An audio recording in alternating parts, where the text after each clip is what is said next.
ជនសង្ស័យម្នាក់ជាមុខសញ្ញាទៅនឹងចេញពីពន្ធនាគារនិងជក់គ្រឿងញៀនត្រូវបានកម្លាំងនគរបាលក្រុងតាខ្មៅ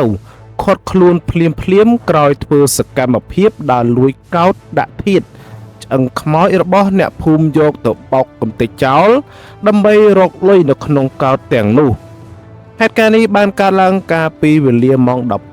12:53 នាទីនៅថ្ងៃទី 12 ខែធ្នូឆ្នាំ 2025 នៅចំណុចមុខផ្ទះជនរងគ្រោះស្ថិតនៅក្នុងភូមិលេខ 2 សង្កាត់ស្វាយរលំក្រុងតាខ្មៅ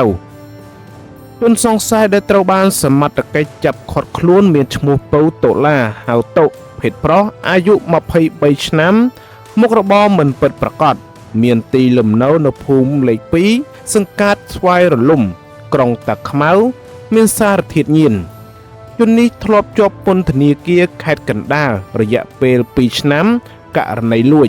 ចំណែកជនរងគ្រោះមានចំនួន 2 នាក់ទី1ឈ្មោះវីស្រីឡែនភេទស្រីអាយុ 31 ឆ្នាំមានលំនៅភូមិលេខ 2 សង្កាត់ស្វាយរលំក្រុងតាខ្មៅនិងទី2ឈ្មោះមឹមនីភេទស្រីអាយុ 50 ឆ្នាំមានទីលំនៅភូមិលេខ 2 សង្កាត់ស្វាយរលំក្រុងតាខ្មៅលោកវរៈសេនីយ៍ឯកយីវណ្ដាអធិការនគរបាលក្រុងតាខ្មៅបានបញ្ជាក់ប្រាប់នៅព្រឹកថ្ងៃទី 14 ខែធ្នូឆ្នាំ 2025 នេះថាមុនពេលកើតហេតុជនសង្ស័យបានធ្វើសកម្មភាពលួចកោតដាក់ធាតុរបស់ជនរងគ្រោះរួចយកទៅបោកបំបែកនៅនឹងកន្លែងដើម្បីរកលុយក្នុងកោតនោះក្រោយពីឃើញសភាពបែបនេះជនរងគ្រោះបានទៅដាក់ពាក្យបណ្ដឹងនៅប៉ុស្តិ៍នគរបាលរដ្ឋបាលស្វាយរលំដើម្បីឲ្យជួយអន្តរាគមន៍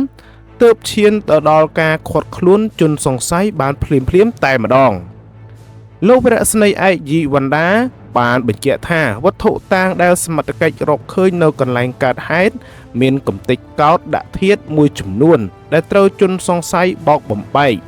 នៅចំពោះមុខសមត្ថកិច្ចជនសង្ស័យបានឆ្លើយសារភាពថារូបគេពិតជាបានធ្វើសកម្មភាពដើរលួចកោតយកមកបំបែកយកលុយពិតប្រាកដមែនជនសង្ស័យខាងលើត្រូវបានសមត្ថកិច្ចឃាត់ខ្លួនបណ្ដោះអាសន្ននៅអធិការដ្ឋាននគរបាលក្រុងតាខ្មៅដើម្បីកសាងសំណុំរឿងចាត់ការតាមនីតិវិធីច្បាប់